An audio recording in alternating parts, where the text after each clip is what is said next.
everyone. Welcome back to True Crime Buzz. I am your host, Amber, and as y'all may or may not know, Vanessa is still out of commission for a little while, but she will be back. So with me today again is Miss Brittany. Hi. And before we even get started, I have the most amazing news ever. My husband just showed me a video, and I had to just go share it on our Instagram and our Facebook.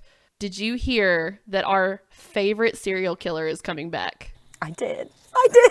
You didn't tell me? No, I just found out, I don't know, maybe an hour ago. And I was like, oh, I'm going to tell Amber this when we do our podcast. I just found out. So I try to stay off of social media all day while I'm doing my real job because it gets real distracting real quick. And so I had to go run some errands. And as soon as I got home, that was like the first thing Sam told me. He was like, watch this. And I about peed my pants. I was so excited. Because 2020 sucks. So now that 2021 is already looking a little brighter, I just, my whole night has been made. I'm so happy. It has. Obviously, anyone that knows me knows I'm obsessed with that show because my dog's name is Dexter. So that's probably my favorite show of all time. I can rewatch it and never get sick of it. And it's amazing. It is. I love it.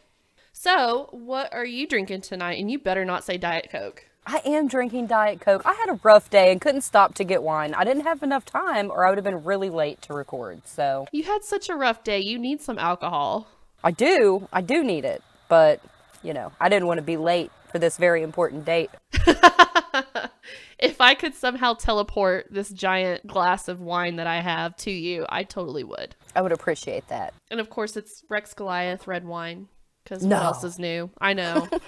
I keep them in business. I think I'm the only one that drinks them. But, no, it's okay. No, Matt's mom loves Rex Goliath. That's her favorite. Really? So, yeah. She doesn't drink often, but when she does, that's what she likes. It's cheap and it tastes good, and it's got that cute little rooster on the front. I can't not buy it. You just buy it for the rooster. I know you. I do. And I did buy a Rex Goliath t-shirt. I found one online, and it's my favorite shirt now. I'm going to have a picture of that. So we're going to continue on with our October month of spooky true crime stories. This one is not necessarily haunted from what I understand, but it's insanely creepy. It is. And will give you the chills. So dim the lights real low and I'll get some spooky music going and we're going to get into it. Today, I am telling the horrifically spooky story of the Hinterkaifeck farm. The story is filled with strange, unexplained occurrences, incest, war, and gore. So hold on to your drinks and get cozy because this one is a wild ride. I did not know there was incest involved. Yeah, there is. Unfortunately. Ooh, all right. Right? So gross. All right, so this is a story about the Gruber and Gabriel family.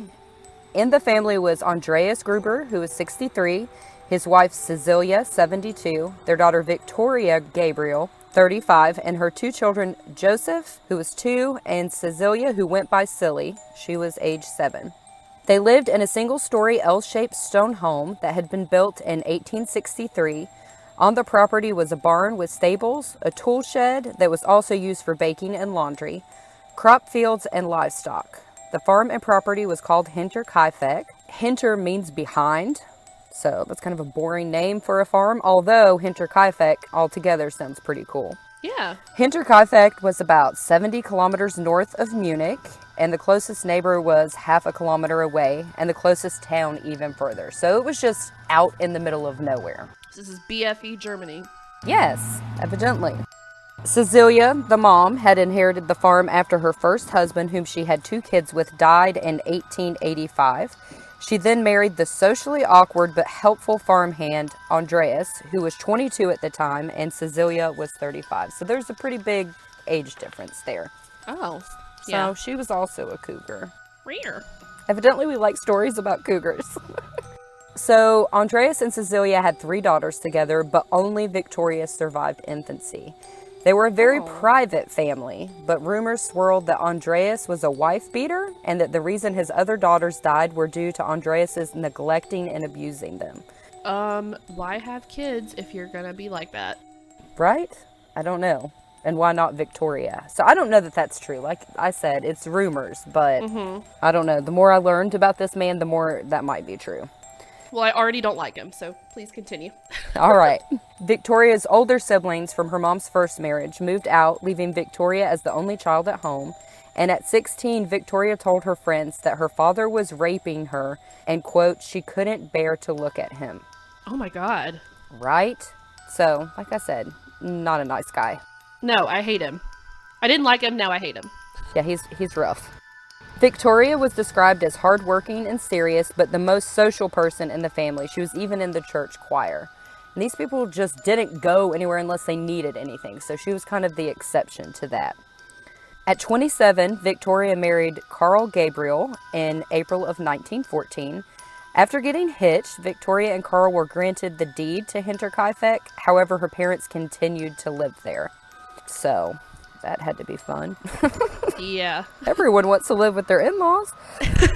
And Andreas treated his new son-in-law awful. He would constantly bully him and sometimes refuse to let Carl eat. A grown man not letting another grown man eat. Just for shits and giggles? Just to be an asshole? Yeah, just to be an asshole. So poor Carl tried to go home, but Victoria's parents were adamant that he stay and try to work on his marriage so that the farm could be passed on to Victoria's future kids, should they have any. They're all about keeping it in the family, weren't they? A little too much. Mm-hmm. So 4 months into the marriage, Carl enlisted to fight in World War I. When Carl shipped out to France, Victoria was pregnant with their first child. Unfortunately, Carl was killed in action 1 month before his daughter Silly was born, which is so sad. That is so sad. But Carl's part of the property went to his newborn daughter, which made Victoria the sole owner. And then 6 months later, Victoria and her dad, Andreas, were convicted of having an incestuous relationship during the years of 1907 to 1910, when Victoria had been in her early 20s. Oh my God, so it like kept going on. Yeah.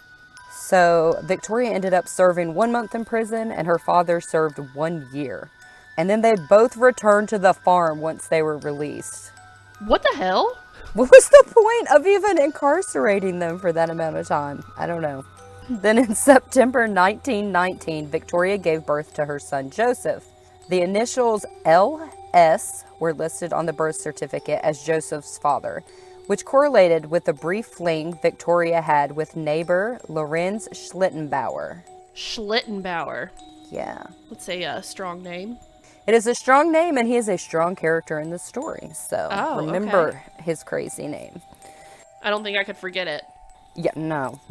Rumors spread that Joseph was actually Andreas's child, so Victoria's father, which is also entirely possible and gross.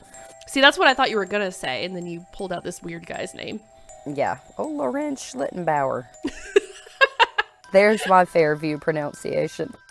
Times were hard for most people during this time because of the war, but because of livestock and crops, the Gruber Gabriel family was well off. You know, everybody needs meat and food. In November 1920, they hired a 23-year-old lady named Crescence Rega to be their live-in maid. Crescence's time on the farm was filled with scandalous accounts, such as Andreas telling Victoria, "Never remarry, I will be yours as long as I live." Oh my God. Right? And she once saw Andreas lock Victoria in a closet when a suitor came to ask Victoria to marry him. And then, in 1921, the maid once saw Andreas and Victoria having sex in the barn? Oh. To which Victoria later admitted that had she known the maid was coming, she wouldn't have, quote-unquote, surrendered to her father. Oh, I never want to hear those words ever again in my life. Right? I know you had to say them, but God almighty. I also, though, you know, when you're in a situation like that where you're being abused and, like, raped, over time you start to sympathize with your abuser. And, like, I'm not a scientist, but there's scientific evidence of that. So maybe that's the deal. I'm not sure. Well, and at the end of the day, it's her dad, even though he's a horrible, horrible human being. Right. There's a huge part of her that, you know, like you said, just can't. And this is the 1920s. What was she going to go do away from her dad? Because it just, you know, yeah, in a war, no less. So it's not like it would have been easy for her to leave. But the maid was fired after 10 months. So pretty much right after that. Blessings in disguise. That's right. In March of 1922, the farm had a series of super strange occurrences, such as the house keys went missing, a Munich newspaper was found on the property, and no one in the area subscribed, and the postman did not know anything about it.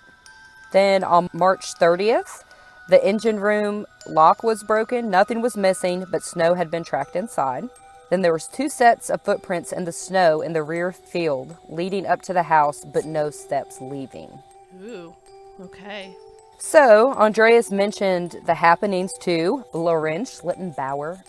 Lorenz said that he didn't see anything, but he offered to lend his revolver and call the cops, but Andreas declined. Then Andreas told another neighbor, and that neighbor offered to search the property. Again, Andreas declined, explaining he thought maybe a vagrant might be the cause, and he wasn't afraid. So, he thought he was a Billy Badass, is what that means. So wait, so he told people it was happening, but then when they offered to help, he said, no, I've got this. I got this.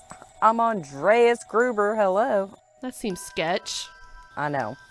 So when he returned home, he noticed a cow loose roaming in the yard. While Andreas had been at the neighbor's, Victoria had went out searching for a maid. She hired Maria Baumgardner, who was slightly intellectually disabled and had one leg that was shorter than the other.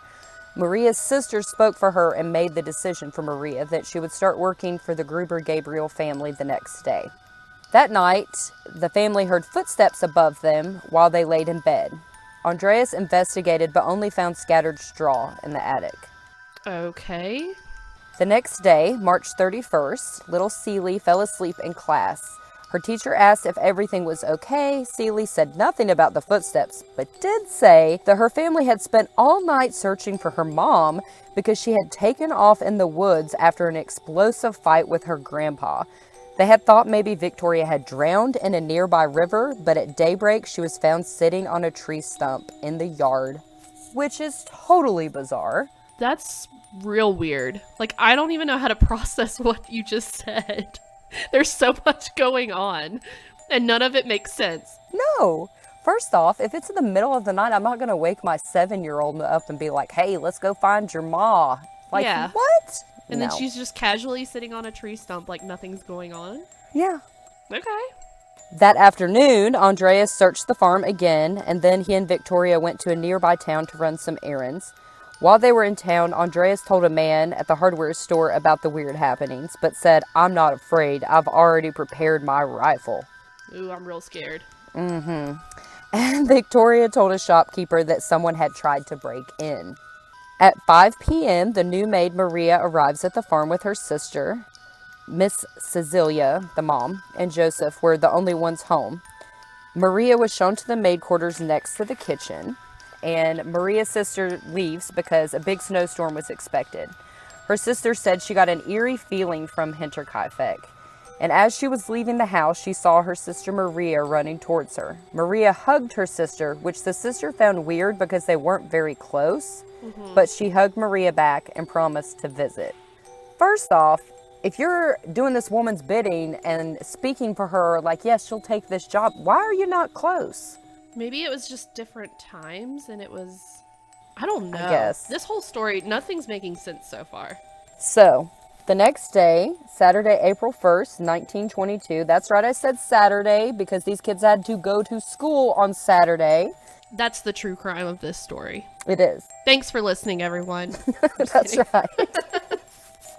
But on that Saturday of April 1st, Celie was absent from school. This wasn't unusual. Celie was prone to sickness and was visibly exhausted the day before from, searching for her mother. Yeah, as young kids do, apparently. But her class prayed for her to recover and went on with their schoolwork. That afternoon, 2 coffee merchants took a delivery to the farm, but no one answered the door, and the only sound was a dog barking out at the stables and the cows.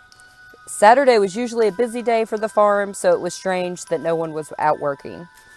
So the merchants went to the closest neighbor, Lorenz Schlittenbauer's family, and told them that Hinterkaifeck farm seemed deserted. The next day, Sunday, April 2nd, in the morning, 2 friends that usually walked with Victoria to Mass waited at the gate for her, but no one ever came to the gate, so the pair just went on to church without her. Then, on Monday, April 3rd, no one greeted the postman. He peered through the windows and didn't see anyone. Now we're on to Tuesday from Saturday. This is several days of nothing. Of nothing from these people, right? So Tuesday, April 4th at 9 a.m., a mechanic that was scheduled to repair a diesel engine arrived at the farm. He heard the dog and cattle in the stables. He knocked on the house door, but no one answered. He noticed also that there was no smoke coming from the chimney and thought maybe the family had went to town and decided to go on to the engine room. He noticed that the lock to the engine room was broken, but he went ahead and got the diesel engine out and took it to the tool shed and worked on it for 4.5 hours. Afterwards, as he walked across the courtyard, he noticed the lock to the previously locked barn was wide open and that the dog he had heard in the stable was tied up in front of the barn. He thought maybe the family was home now. He also visited the Schlittenbauer family and told them about his odd visit at the farm. My question here is, if you just did 4.5 hours of work that you were scheduled to do and you thought the family was home now, wouldn't you go knock again, be like, hey? Yeah, 4.5 hours is a long time to hang out somewhere, like not knowing if they're home or not, and or then if you're just gonna get assuming, paid, or if you're gonna get paid, right? And then just going to the neighbors, like, what the hell is up with these guys? Yeah, because evidently that's just what everyone did. They went and told old Lorenz Schlittenbauer about it. So I guess though that he was alarmed because Lorenz Schlittenbauer sent his 2 young sons over to Hinterkaifeck to see if anyone was home. The boys reported back that the house was locked, no lights on, and that it was silent except for the cows. So Lorenz, his 2 sons, and 2 neighbors, Jacob and Michael, headed back over to Hinterkaifeck, claiming they were worried that Andreas might have committed suicide. Because, he was obviously very mentally unstable. Obviously. They got to the farm around 5 p.m. and found all the animals were secure. Doors were locked, except the engine room, so they decided to try to access the barn from the engine room. They had to push hard. Evidently, there was a beam blocking the entrance, but they were finally able to get in. It was dim, but they had brought flashlights, and they noticed a cow out of its stall, and they were looking at that when Michael shouted, "There's a foot!" I'm sorry. I don't mean to... I'm like on the edge of my seat because everything is so weird and odd up until this point, so I'm like, what's gonna happen? And then out of nowhere, there's a foot! Right? Yep, there it is. So Lorenz pulled the foot towards him and discovered that it was Andreas dressed in trousers and an undershirt. He had a fatal head injury and his face was covered in blood. Lorenz found 3 more bodies partially hidden in the hay. Jacob and Michael stumbled out of the barn into the cold air in shock. Lorenz, being the stand-up dude he was, stayed behind and determined the 3 bodies were Miss Cecilia and Victoria, who were fully dressed, and Celie, who was just in her nightgown. He moved Celie to the light to see her better, and about that time Jacob returned and told Lorenz to stop and wait for the police, to which Lorenz exclaimed, "I'm looking for my son." Okay. Lorenz searched the stables next and noticed a pickaxe leaned against the wall and the dog tied up in the stable, despite the engine mechanic seeing the dog tied up by the front door only hours earlier. So this dog had been moved. Ooh, that's creepy. Right? It is. Yeah. So many creepy things to this story. The poor pup had a wound above his eye and cowered and shook when the men approached him, which is just sad. Oh, no. Poor pup. But he was alive. I mean, at least he was alive. Yes. Lorenz fed the cows hay. Cows gotta eat. Yeah, then went to the house, to see if he could find anybody else, I suppose. He was able to get in through the kitchen, which was quote-unquote unlocked.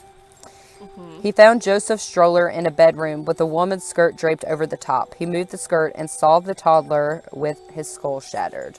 Oh, no. Yeah. Lorenz then went and let Jacob in. Jacob asked how Lorenz got a key, and Lorenz told him the key was in the lock. Wasn't that convenient? Which is so weird, because so many people have been there, and there was never a key in the lock, so... Right. In the maid's quarters, the mattress was off the frame and on the floor and had 2 feet poking out, 1 shoe on, 1 barefoot. Jacob moved the mattress and discovered the maid, Maria, also deceased. Oh, even the maid. Yeah, nobody came out of there alive. Jacob and Michael ran to a nearby town to alert authorities, and Lorenz asked one of his sons to alert the local mayor so he could stay behind and tend to the livestock. He's real concerned about these cows. He is, probably because he wants them. You know, like these folks are dead. I'm gonna take their cows. I don't know what his I guess. like. I'd be dying to get out of there. Is what I'd be doing. You know. I mean, I don't blame him because I feel like in that situation, if there's animals, especially that dog, and these poor cows just hanging out, I would probably be that person like, I'll stay here and take care of the cows. You guys go on. Right, right. But hold on to your wine glass, friend, because I don't think that those were really his intentions. So the mayor called local authorities and called the police chief in Munich. And news of the murders traveled like wildfire. And by 6 p.m., a crowd had gathered in front of Hinterkaifeck. The cops hadn't arrived, so Lorenz decided to escort people through the property, pointing out bodies along the way. You are joking. I am not joking you. Like it's a damn museum. Yes. Like, here, let me just show you this dead family that just occurred and hasn't even been investigated yet. One neighbor told him to stop. One. Okay. So kudos to that person. So that the crime scene wouldn't be ruined. Lorenz said no and kept giving tours. And on one of these tours, one guest stopped during the tour and fixed a snack in the kitchen. What the hell is wrong with these people? I don't know. Like, nothing like looking at some dead bodies to be like, hey, let me fix a snack with these dead people's food. What? And someone was like in the back making t-shirts for souvenirs. Like, I was at the Hinterkaifeck farm. Yeah, it's crazy. Since Munich isn't close, the officers and 2 tracker dogs didn't show up till 1:30 a.m. and they decided to stay at the mayor's house for the night and search the property first thing in the morning when there was more light. Which seems super like, really guys, but it's the 1920s, so. I mean, I guess. I mean, I don't guess, know. You know, they have flashlights or lanterns. Like, there's not, we'll give them the benefit of the doubt. I know, but not it's really. just so weird to me, like, the stories we've covered thus far that are back in the olden days, like Belle Gunness and Madame LaLaurie, like, it's a spectacle. They just, like, show up and they're just, like, with their popcorn in hand, ready to see some dead bodies and some blood and guts. I mean, I guess they didn't really have movies back then, but it's real life. But is it that different? Because you know, good and damn well, if you're going down the interstate and there's a wreck, it gets slow because people have to stop and look. They do. They do. So I think it's just maybe human nature, but taking a tour, that's a whole different story. Yeah. And eating the food. That's like, I can't. Oh, no, not even at all. Like, you're possibly consuming evidence, you know what I mean? Well, it's just rude. Super rude. I don't go into alive people's houses and start eating their food. No. Let alone some dead family just died. And I'm like, oh, what's in the fridge? Exactly. So, at 5:30 a.m., officers arrive at Hinterkaifeck and find Lorenz there guarding the livestock. The lead investigator, Detective Ryan Gruber, entered the barn. Cecilia and Victoria were beyond the threshold. Andreas and Seeley were by the wall where Lorenz had pulled them. All 4 had received fatal blows to the skull, but there was 0 blood spatter in the stables. Oh. The pickaxe was clean except for 2 small spots of blood on the handle, but Lorenz said that he believed that this was the murder weapon and the cows had licked it clean. He is such a pro. It's almost like he knew exactly what happened. Right? In the kitchen, there were a few blood spots in the threshaway, leading the police to believe Maria the maid was attacked while getting ready for bed. And there were a few blood spots in the hallway, but no significant amounts of blood were found or footprints. Victoria and Seeley's room had been ransacked. There were scattered papers and an empty purse on the bed, but nothing else was missing, and there were no other signs of burglary throughout the house, of course, except for that missing sandwich. The missing ham sandwich. I just imagine it a sandwich. That poor family, though. Right? The roof of Joseph's stroller had been torn apart, and Victoria's skirt was used to conceal his little body. In the loft of the barn, there was straw all over the ground with several impressions as if maybe one or more person had laid in it. And there was also human feces in the corner of the loft. So, real fun place, that loft. Okay. There were also loose tiles on the roof of the barn that could be lifted to see the house and yard. All external doors to the house had been locked from the inside, and police dogs found no evidence, and the cops had no clue as to who had committed this horrific crime. When talking to police, Lorenz Schlittenbauer insisted that he didn't allow anyone else inside after he discovered the slain family, even though he had been giving tours. Right? He also claimed that the family had around 100,000 marks stashed on the property, but police only found a 5-mark bill in a prayer book. So it seems that someone murdered them and then took that? Yeah. Well, maybe. They kept saying it wasn't a burglary. Experiments by the police concluded that screaming in the barn could not be heard from the house, and said that it appeared family members were lured to the barn one at a time over a loose cow. They established a timeline of the murderers that between the hours of 8 to 11 p.m. on Friday, March 31st, Cecilia and Victoria were killed first, then Andreas, and then Celie. Finally, the perpetrator went to the house and killed Maria and lastly, 2-year-old Joseph. The police also concluded the killer must have stayed on the property several days, feeding the animals as they stayed quiet after the murders, and helping himself or herself to the family's food because their entire bread and meat supply was gone. So someone had been making multiple sandwiches. Evidently. Meat sandwiches. We were right. Yeah. The disturbance of the crime scene made it hard to find evidence, but the overall investigation was minimal at best anyways. No fingerprints were lifted, even though fingerprinting had become a thing an entire decade prior, and only 5 pictures of the crime scene were taken. Autopsies of the family were conducted at the farm while onlookers watched. Are you serious? They put them out on tables in the yard and did autopsies on these people while crowd people watched. Yes. And people say that true crime is just now a fad. Why is everyone suddenly obsessed with true crime? No. You go back in history, we have always been obsessed with true crime. I don't think I would have been one of those. Would I be one of those people? I don't know. Because I'm not a gawker either. When there's an accident and I'm driving by, it pisses me off so bad that I purposely don't gawk. I yell at everyone and look straight ahead. And I try to say a small little prayer for whoever's involved to be okay. Right. But I don't know. Autopsies, I don't think I'd want to watch the autopsies. I think I'd want to watch an autopsy. You're so creepy. I would in a private space, but I wouldn't want to with 20 other people around me. So, agreed. And a consenting autopsy, not just some random, person. No, I'm not trying to be disrespectful to this poor family. But yeah, so no fingerprints, 5 pictures of the crime scene, autopsies in the yard. The autopsies confirmed all 6 people had died from blunt force trauma, most likely by a pickaxe.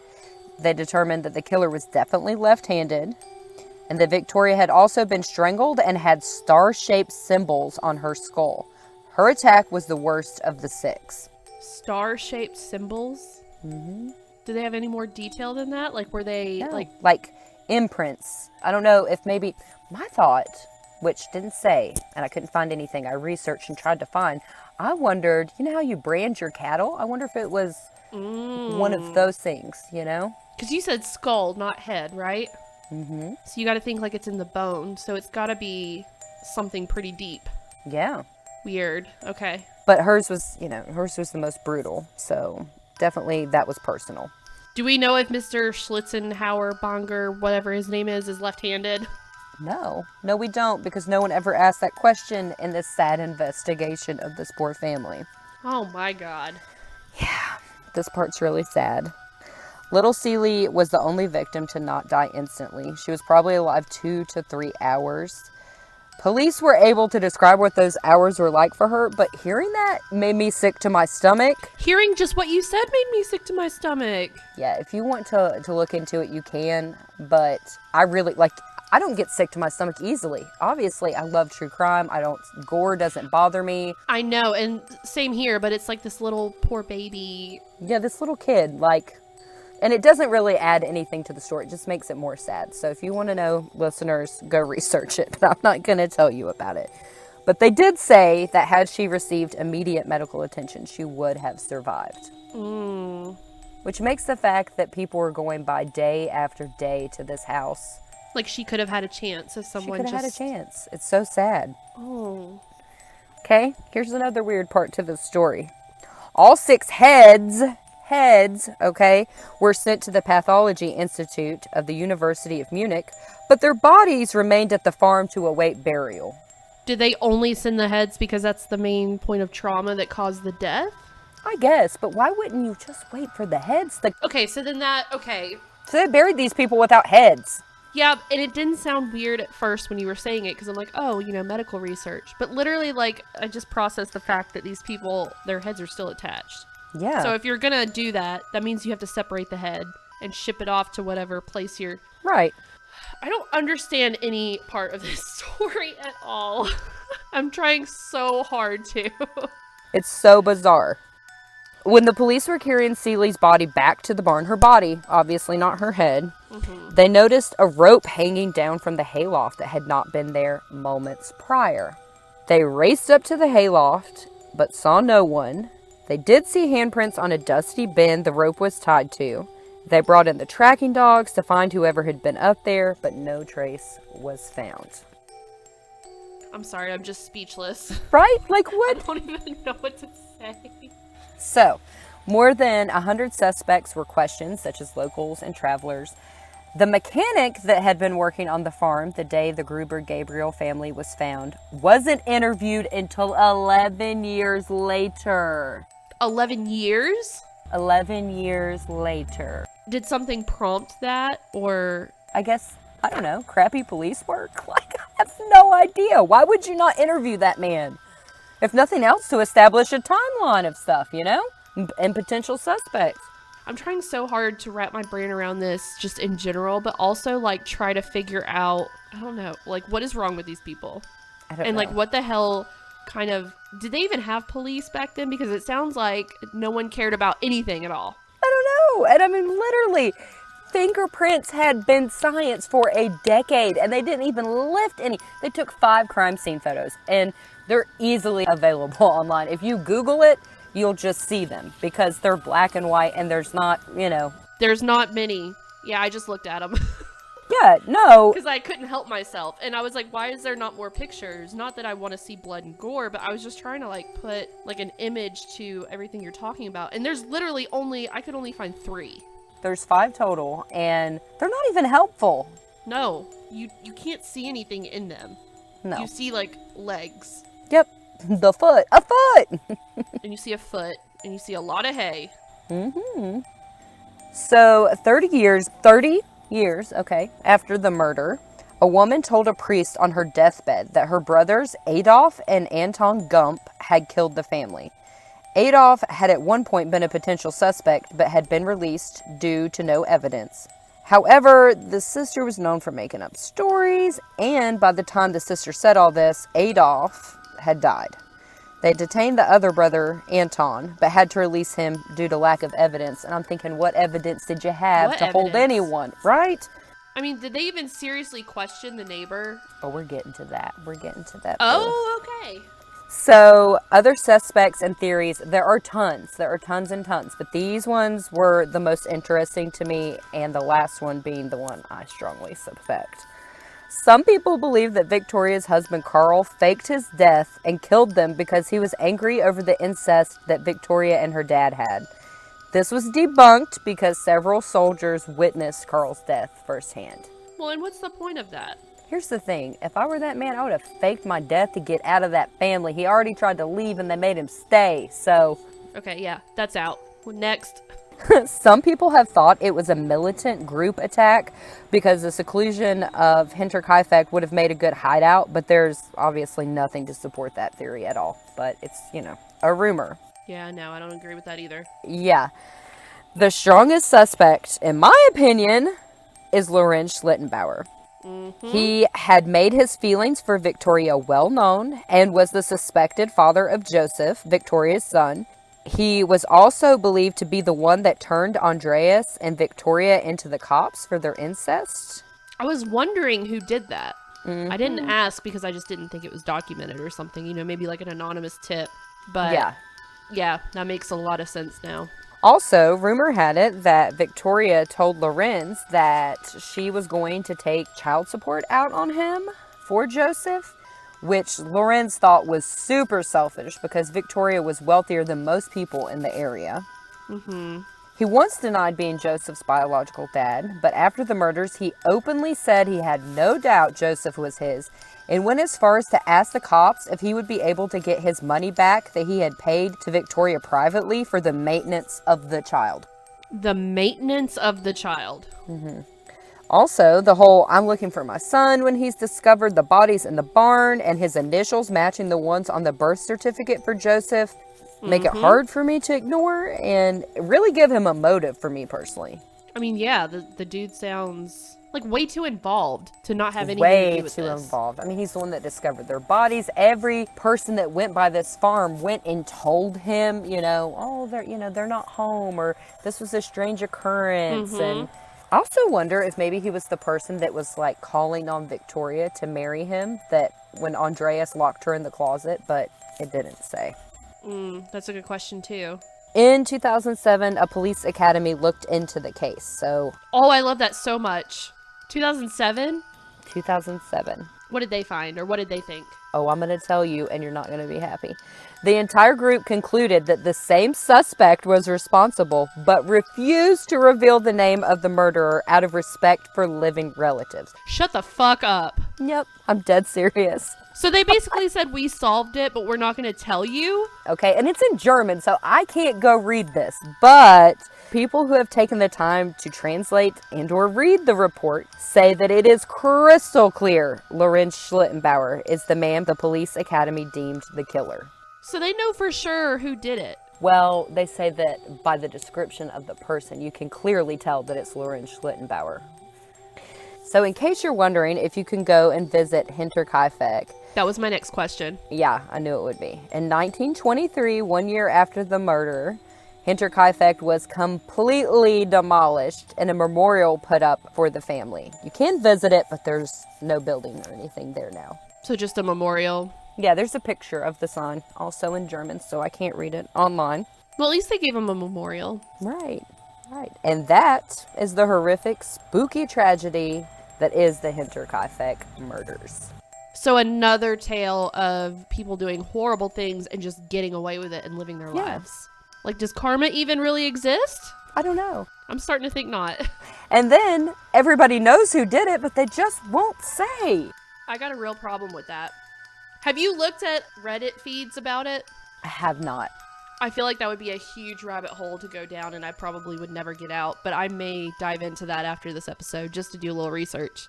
Let me just tell you, so I didn't use Wikipedia as a source, but I have looked at the Wikipedia page several times, like at pictures or how to properly spell these names because they're, German. And the theory section of that, I mean, is pages and pages and pages and pages long. It's like the story itself is, this is it, and then the theories, it just goes on and on and on. On and on and on and on. So there is the biggest Reddit feed on this story. At the top is, "Hey all, I've seen various articles that mention a study done by police students in Germany that eliminated every major suspect but one. Out of respect for the family of the suspect, who has since passed away, they decided not to publish their findings, but I was wondering if you all had a suspicion about who this final suspect could be. Everyone says it is the Lorenz Schlittenbauer." It's totes Magoats him. I believe that. And they said it also makes sense because they read several articles that the descendants of Lorenz, at least around the 2007 period, would still face harassment and taunting due to the case. So that part makes sense. Like surviving family members, but they didn't do it, so what the fuck does it matter? I know, but even serial killers, which this was a spree killing, but serial killers, their kids change their names for a reason. But I could never know that like a serial killer's kid, like if I knew a person and their parent had been a serial killer, I would not harass them about that. They didn't do it. And they were probably just as shocked as the rest of us to find out their parents did it. Well, and we had that conversation too when we covered the Scott Peterson case about harassing the person, but not harassing the family. It's not their fault that they have a horrible offspring. No. And obviously his sons went to go to the farm to try to find these people. So they tried to help in this investigation. Yeah. So there's nothing for them to be harassed about as far as I'm concerned. There's also a theory on here about it maybe being the mayor, or at least involving the mayor. What? Yeah. Okay. Which he made a little brief appearance in your story, but yeah, I mean, Again, this is Reddit. People just like, you give them an inch, they go a mile. That's a fact. I just feel like Lorenz Schlittenbauer taking people on tours. You know how serial killers will keep trophies of their victims? I feel like he was real proud of his work and wanted to show it off. Yeah. Because otherwise you'd be horrified and you wouldn't want anyone to see what you've seen, you know? Yeah. I will link it on the website, so if anyone knows German or is willing to learn and do the research for us, go for it. But I ain't got time for that. I know who did it, and so do you. And that's all I need to know. Amen to that. It was absolutely, what's his face?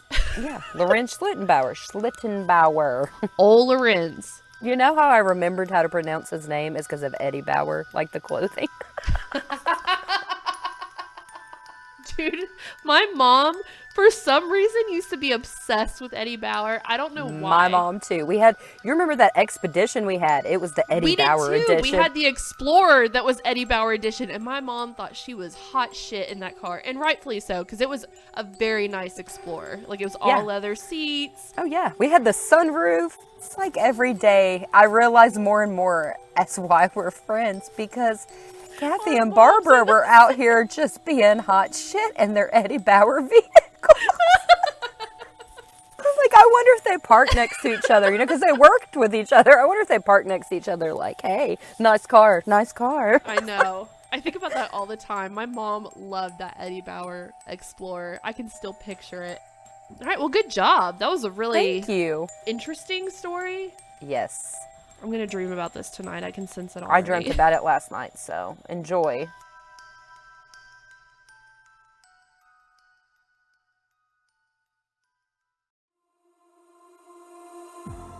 Make sure to subscribe to our podcast, now available on Apple, Google, and Spotify. We have new episodes every Tuesday. Leave us a review on Apple Podcast, and once we get 100 reviews, we're going to do a giveaway, and you don't want to miss it. Also, be sure to follow us on social media. Go like us on Facebook and follow us on Instagram and Twitter at TC Bud Podcast. And also be sure to check out our website at www.truecrimebuzz.com. Until next time, cheers!